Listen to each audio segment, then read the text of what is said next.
சாய்ராம். சத்தியத்தின் நிழலில் பூஜ்ய ஸ்ரீ நரசிம்ம சுவாமிகளின் வாழ்க்கையின் நினைவுகள் என்ற புத்தகத்தை சாந்தி பிரியா எனும் திரு என்.ஆர். ஜெயராமன் அவர்கள் மிக அற்புதமாக தொகுத்து எழுதியுள்ளார். அதன் தொடர்ச்சியை இப்பொழுது நாம் கேட்கலாம். பூஜ்ய ஸ்ரீ சுவாமிகளின் மேற்படிப்பும் திருமணமும். மேற்படிப்பை தொடருவதற்காக சென்னைக்கு சென்று அங்கு கிறிஸ்டின் காலேஜில் சேர்ந்து படித்தார். அவர் அங்கு இருந்தபோது யார் வீட்டில் தங்கினார், ஹாஸ்டலிலா அல்லது வீட்டிலா என்பது தெரியவில்லை. 1900 ஆண்டு பூஜ்ய ஸ்ரீ நரசிம்ம சுவாமிக்கு வயது 16 எட்டிய போது ஜூனியர் இடைநிலை தேர்வு முடித்து விடுமுறையில் வீட்டிற்கு சென்றபோது அவருக்கு திருமணம் செய்ய முடிவு செய்த பெற்றோர்கள் அதற்கான ஏற்பாடுகளை செய்தார்கள். அந்த விடுமுறையிலேயே அவருக்கு கள்ளக்குறிச்சியை சேர்ந்த திரு வைத்தியநாத ஐயர் மற்றும் சீதாலட்சுமி தம்பதியினர் மகளான 10 வயதான சீதாலட்சுமி என்னும் சிறுமியுடன் திருமணம் நடந்தது. அந்த காலங்களில் பல குடும்பங்களில் சிறுவர்கள் குழந்தைகளாக இருக்கும் போதே திருமணம் செய்து வைக்கப்பட்டனர். அதற்கு காரணம் குழந்தை திருமணங்களை தடை செய்யும் சட்டம் அந்த காலத்தில் கடைபிடிக்கப்படவில்லை. இந்தியாவில் பழங்காலத்திலிருந்தே குழந்தை திருமணம் நடைமுறையில் இருந்து உள்ளது. இளம் குழந்தைகள் மற்றும் டீனேஜர்கள் உடல் ரீதியாகவும் மன ரீதியாகவும் முதிர்ச்சி அடைவதற்கு முன்பே திருமணம் செய்து வைக்கப்பட்டார்கள். அதனால் பூஜ்ய ஸ்ரீ நரசிம்ம சுவாமிகளுக்கு சிறுமியான சீதாலட்சுமியை மணமுடித்து வைத்தது வியப்பை தரவில்லை. திருமணம் முடிந்ததும் மீண்டும் பூஜ்ய ஸ்ரீ நரசிம்ம சுவாமிகள் தனது படிப்பை தொடர்வதற்கு சென்னைக்கு சென்று கிறிஸ்டின் காலேஜில் படிப்பை தொடர்ந்தார். கல்லூரியில் நல்ல முறையில் படித்தார். பரீட்சைகளில் நல்ல மதிப்பெண்கள் பெற்று கல்லூரி முதல் மாணவராக தேறினார். அப்போது அவர் தனக்கு வாழ்க்கையில் நெறிமுறைகளையும் தத்துவங்களையும் புரிந்து கொள்வதற்கு எந்த அளவில் தனது பெற்றோர்களின் வழிகாட்டுதல் அமைந்திருந்தது என்பதை உணர்ந்தது மட்டுமல்ல, அதை மற்றவர்களிடமும் பெருமையாக கூறிக்கொண்டார். மேல் படிப்பிற்கான படிப்பினை வெற்றிகரமாக முடித்த பின்னர் சட்ட படிப்பிற்கு தேவையான மேற்படிப்பை படிக்க துவங்கி அதையும் வெற்றிகரமாக முடித்து கொண்டு மீண்டும் சேலத்திற்கே திரும்ப சென்றார். அங்கு சென்றவர் வழக்கறிஞர் தொழிலை துவக்க முடிவு செய்து நேரடியாக பார் கவுன்சில் எனப்படும் வழக்கறிஞர் கழகத்தில் தம்மை இணைத்து கொண்டார்.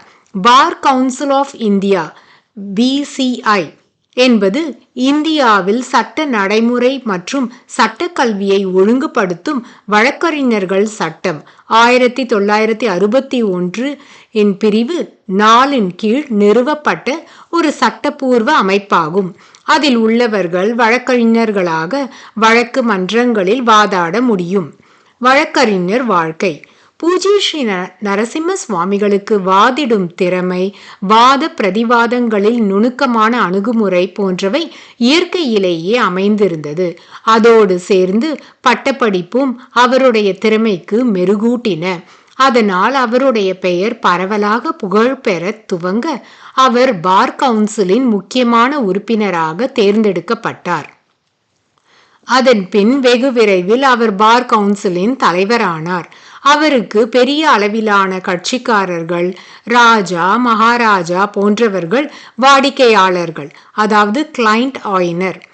வழக்கு மன்றங்களில் பூஜ்ய ஸ்ரீ நரசிம்ம சுவாமிகள் சட்டங்களின் நுணுக்கங்களை தமது திறமையான வாதத்தினால் எடுத்துரைத்து எதிராளி வழக்கறிஞர்களின் கவனத்தை சற்றே திருப்பியும் அவர்களை குழம்பவும் வைத்து தமது பக்க வாதங்களை வைத்து வழக்குகளில் வெற்றி பெற துவங்கினார். உண்மையில் திறமையுள்ள வழக்கறிஞர்களே தமது தொழிலில் பெரும் புகழை அடைகின்றார்கள் என்பதினால் பூஜ்ய ஸ்ரீ நரசிம்ம சுவாமிகளின் புகழ் எளிதில் பரவ வேறு என்ன தேவை இருந்திருக்க முடியும்?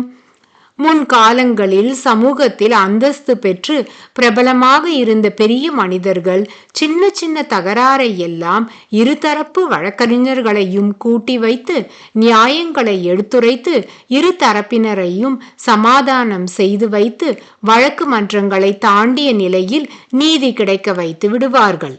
அதை பஞ்சாயத்து செய்வது என்பார்கள். அது இரண்டு பக்கவாதிகளுக்கும் நேரம் மற்றும் பண விரயத்தை தடுத்தது. அதே போன்ற செயலைதான் பூஜ்ய ஸ்ரீ நரசிம்ம சுவாமிகள் மிகவும் நியாயமான முறையில் செய்து வந்தார். இதனால் பூஜ்ய ஸ்ரீ நரசிம்ம சுவாமிகளுக்கு உள்ளூரில் பேரும் புகழும் பெருகிக் கொண்டே இருந்ததினால் அதன் மூலம் பல செல்வந்தர்கள் மற்றும் பிரபலமான மனிதர்களின் தொடர்பும் கிடைத்தது. அதில் முக்கியமானவர்கள் சமூகத்தில் அந்தஸ்து பெற்று பிரபலமாக இருந்த கவர்னர் ஜெனரல் பதவியில் இருந்த திரு ராஜாஜி எனும் ராஜகோபாலாச்சாரியார் அவர்கள், அன்றைய சென்னை தலைமை நீதிபதியாக இருந்த திரு சுந்தரம் செட்டியார், அன்றைய காங்கிரஸ் தலைவராக இருந்த திரு விஜயராகவாச்சாரியார் மற்றும் விடுதலை வீரரும் பார் அட் லா எனப்படும் பாரிஸ்டருமான திரு முத்துகிருஷ்ண ஐயர் போன்றவர்கள் அடக்கம். பார் அட் லா என்னும் சொல் வழக்கறிஞர்களை தான் குறிக்கிறது. பாரிஸ்டர் அட் லா என்றால் இங்கிலாந்து நாட்டில் உபயோகிக்கப்படும் ஒரு சட்ட தொழில் வல்லுநர் தகுதி. சட்டத்துறையில் அந்த நிலையை அடைய ஒருவருக்கு 5 ஆண்டுகள் ஆகும். 3 ஆண்டுகள் சட்டப்படிப்புக்கு பிறகு 1 வருட பார் படிப்பு படித்து அதன் தேர்வில் தேர வேண்டும்.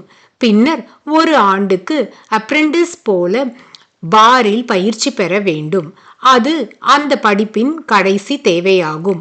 இந்த பயிற்சிக்கு பிறகு அதில் வெற்றிகரமாக தேர்ச்சி அடைந்தவர்கள் பார் கவுன்சில் உறுப்பினராக சேர்க்கப்படுவர். அவர்கள் நீதிமன்றத்தில் வழக்குகளை வாதிடுவதற்கு சிறப்பு பயிற்சி பெற்றவர்கள். வழக்குகளை வாதிடுவதில் நிபுணர்கள். பொது வாழ்க்கை. செல்வம் சேர்ப்பது ஒன்றே தன்னுடைய வாழ்க்கையின் குறிக்கோள் என கருதாமல் பொதுமக்களுடைய சேவைக்கும் தன்னை அவர் அர்ப்பணித்துக் கொண்டதினால் பூஜ்ய ஸ்ரீ நரசிம்ம சுவாமிகளை தேடி தலைமை பதவிகள் தாமாகவே வந்தன. பொது வாழ்க்கையில் தூய்மையை கடைபிடித்ததினாலும் நாணயஸ்தராக இருந்ததினாலும் பெரும்பாலான மக்களின் நம்பிக்கையை பெற்று இருந்த பூஜ்ய ஸ்ரீ நரசிம்ம சுவாமிகள் 1902ஆம் ஆண்டில் சேலம் மாநகராட்சிக்கு நடந்த தேர்தலில் வெற்றி பெற்றார். சேலம் கூட்டுறவு சங்கத்தின் தலைமை அதிகாரியாக பதவியேற்றார். 1904ஆம் ஆண்டு சேலம் மாநகராட்சி தலைவரானார். சேலம் கூட்டுறவு வங்கியின் மேலாளர் ஆனார். இப்படியாக அடுக்கடுக்கான பதவிகள் தாமாகவே அவரை தேடி வந்தன. எங்கே வாழ்க்கை தொடங்கும், அது எங்கே எவ்விதம் சென்று முடியும், இதுதான் பாதை, இதுதான் பயணம் என்பது யாருக்கும் தெரியாது.